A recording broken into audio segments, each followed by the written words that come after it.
Many times, the environment we grow up in shapes who we become. It influences the things we value, the dreams we hold on to, and sometimes even the kind of life we choose to build for ourselves. Looking back, I can see just how much our own background has shaped the path we are on today. Hi, my name is Sowino. I tell stories of my life through cooking videos, farming, and homesteading life in general. If this is the kind of content that you enjoy, kindly consider subscribing and join me as I share this journey with you.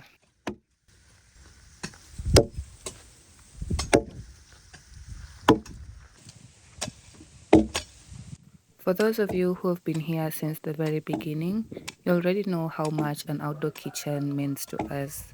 You've watched us tell stories through food, travel from one place to another, learning about different cultures, and cook over three stones so many times that they eventually became part of our identity. We embraced every season of the journey, even when things didn't always go the way we imagined.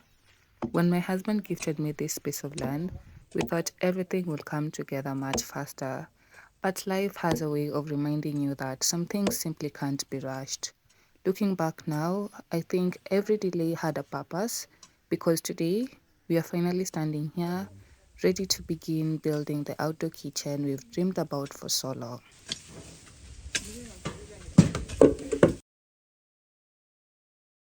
What makes this even more special is that this kitchen was designed long before we even designed the house. That's how much it meant to us. Every time we talked about our future, this kitchen was always part of the conversation. We simply chose to keep that dream tucked away until the right time came to bring it to life. I still remember asking you whether you'd rather see cooking videos, homesteading videos, or a combination of both. And so many of you chose both. So, this series is for all of us. We know you've been waiting patiently, and we're so excited to finally bring you along as we build our outdoor kitchen one step at a time. Since we're using real tree trunks as the main support post for the kitchen, termite prevention was something we had to think about from the very beginning. Our fundi suggested an approach that has been used for a long time. Instead of buying a commercial termite treatment, he recommended lightly charring the part of the logs that will go into the ground. The idea isn't to burn the logs completely, just to create a protective layer on the surface before they are installed. It was a much more cost-effective option, and because he has experience with this kind of build, we trusted the process and let him do his thing.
Ini ya?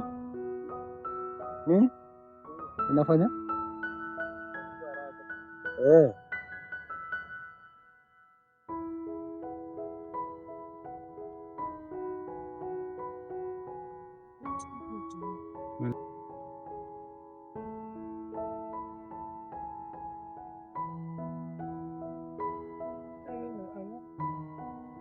Ndio mchesi kule chini. Hadi hapo tu. Si mtu inaanza kula toka chini.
Itakuwa refu sana.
moshi.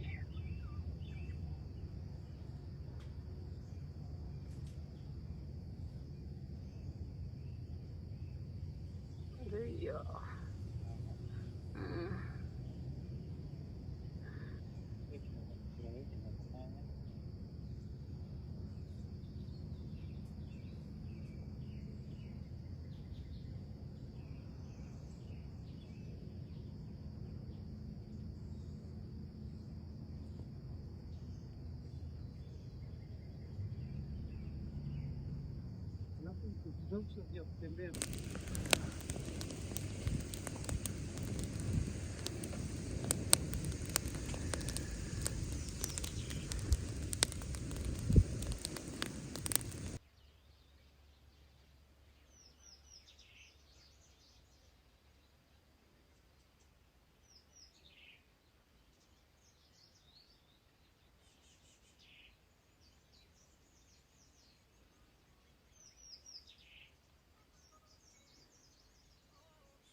Ini ko ni dia kan ni deh.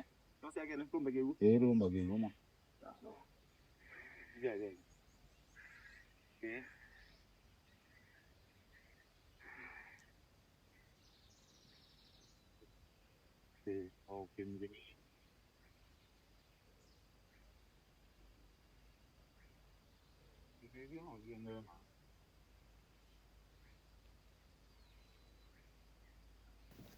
As the kitchen work continued, we also spent some time preparing another part of the farm. We had already dug holes for the banana trees, and by now we have planted quite a number of them. Between the rows, we dug small trenches to help direct excess rainwater into the banana pits whenever the farm gets flooded. Not flooded like flooded, but there's usually like a water sitting around when it rains, so that water goes to the trenches and then into the banana pits. That way, instead of the water going to waste, it can soak into the ground where the bananas need it most. The soil we dug out didn't go to waste either. We carried it over to fill our garden beds, slowly getting them ready for planting. One thing I'm learning about homesteading is that almost everything has a purpose. You simply find where it's needed most.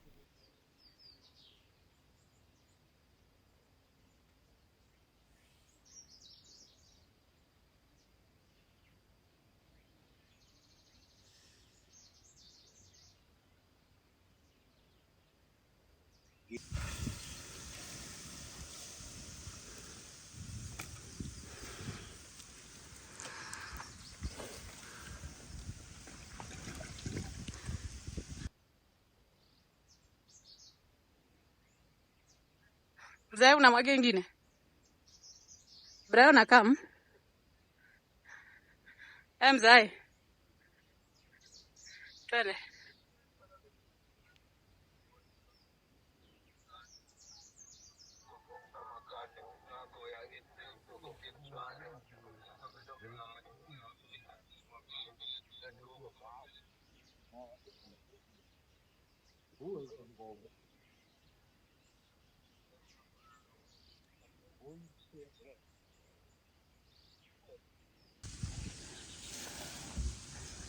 Once the logs had been charred enough, it was time to put out the fire. They didn't want them to keep burning. The goal was only to char the surface, not burn through the wood. With that done, we were finally ready to move on to the next stage of the build.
Napai.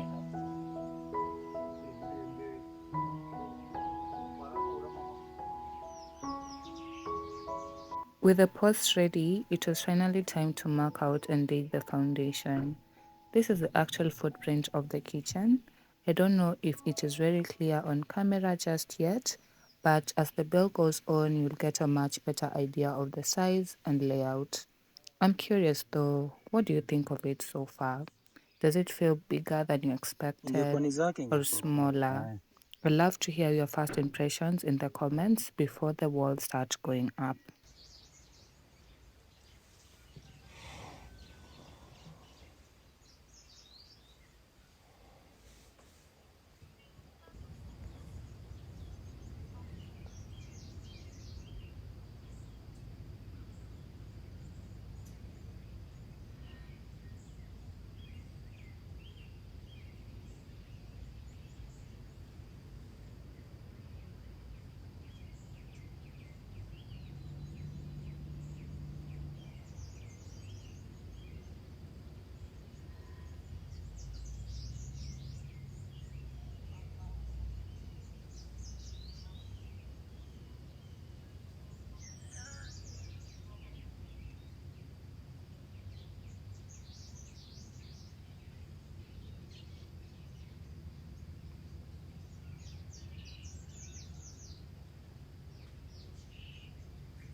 One of the things that's exciting me the most isn't even the kitchen itself, it's everything that will happen around it. I can't wait for the day when I can simply walk into the garden, pick fresh produce, and bring it straight into the kitchen to cook.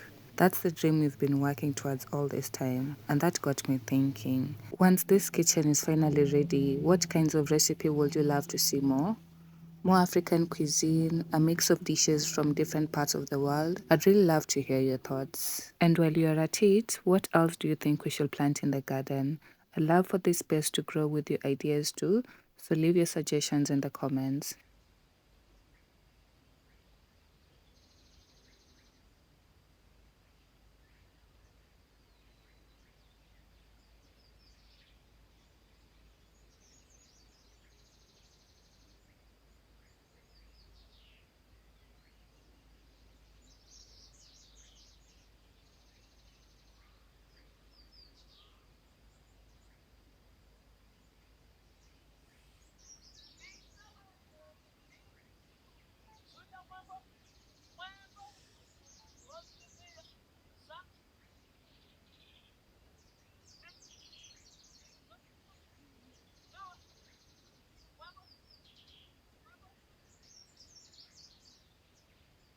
Now that the foundation is completely dug out, we are starting to mark out the different sections of the kitchen.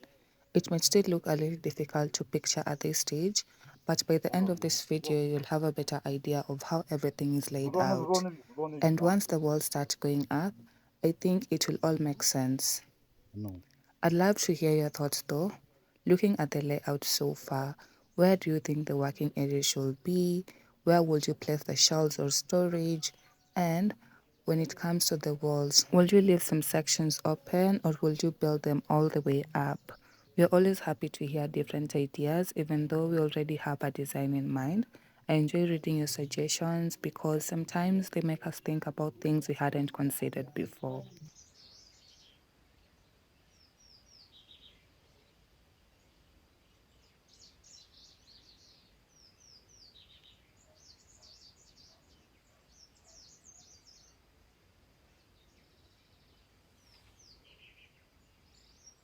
I think from this point you can clearly see the whole kitchen and all the sections that have been dug out. Tell me, what do you think about it so far?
For those of you who've built an outdoor kitchen before, I'd really love to learn from your experience.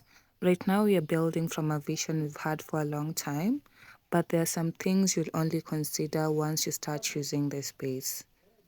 What materials did you use? Were you involved in designing it?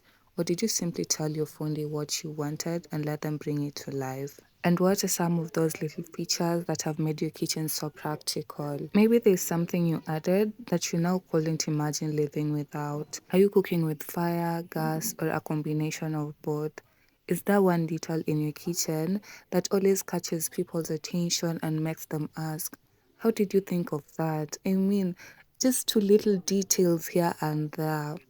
I genuinely love to hear your ideas because if there's something we haven't thought about yet and it's still possible to include it, we'd definitely consider it. And if you've never built an outdoor kitchen but dream of having one someday, Tell us what your dream kitchen will look like. I'd love for this comment section to be a place where we all share ideas and inspire one another as this journey continues.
Nioshe.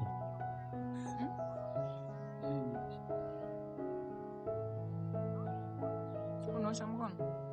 Kwa nini?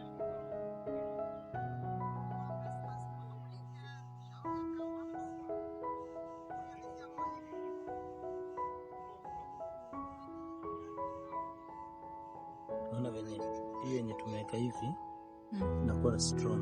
Umewekaje? Ile yenye inaingia hivi. Ile yenye ni straight. Oh. Curly. Strong. It's like a tree. Kali hizi hoho zimeflower. Natoa. Hopefully spring. Oh my God.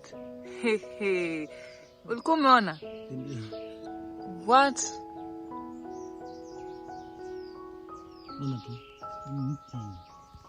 Mpi kabisa.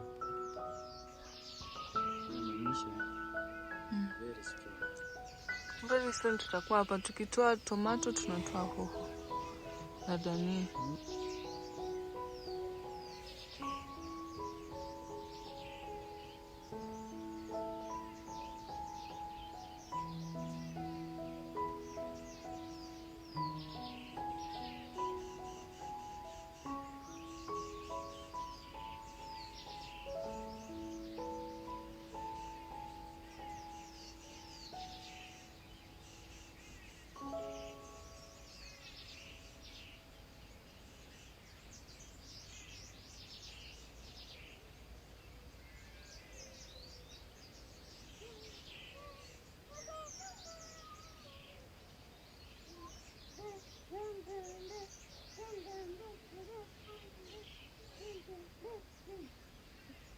Hapa mnamwaga kokoto?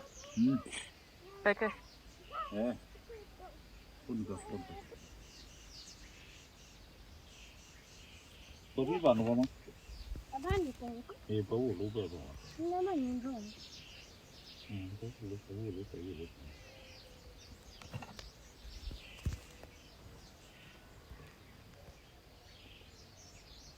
Peke sana tiniti.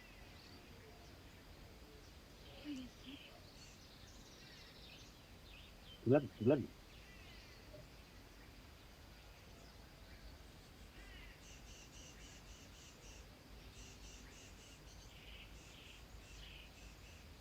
Lasa.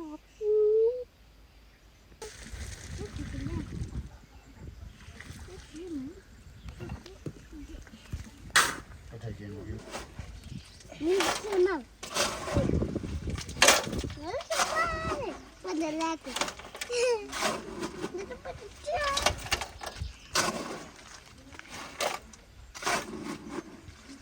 Mimi rokod. Ini nataka hapa. Shoot kama anacheza.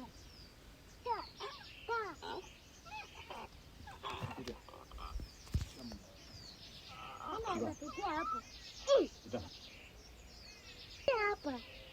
Ukumapa. Niko ukumapa. Naangalia.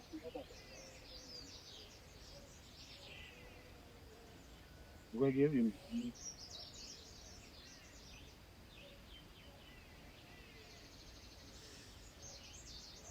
Ada.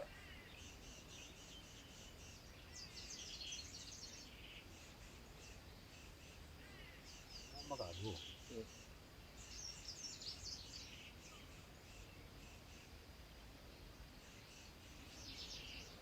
Takali. Ora kakalo. Amepotea. Hata hajakuja sijui. Ni nini yako leo? Na hakuja. Ndio tulikuwa na yeye tukasema tuende.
Hello. Aje. Kampe jam ni kana kana tatoler kala. Kanu jamu.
And just like that, we've come to the end of our very first day of building our outdoor kitchen.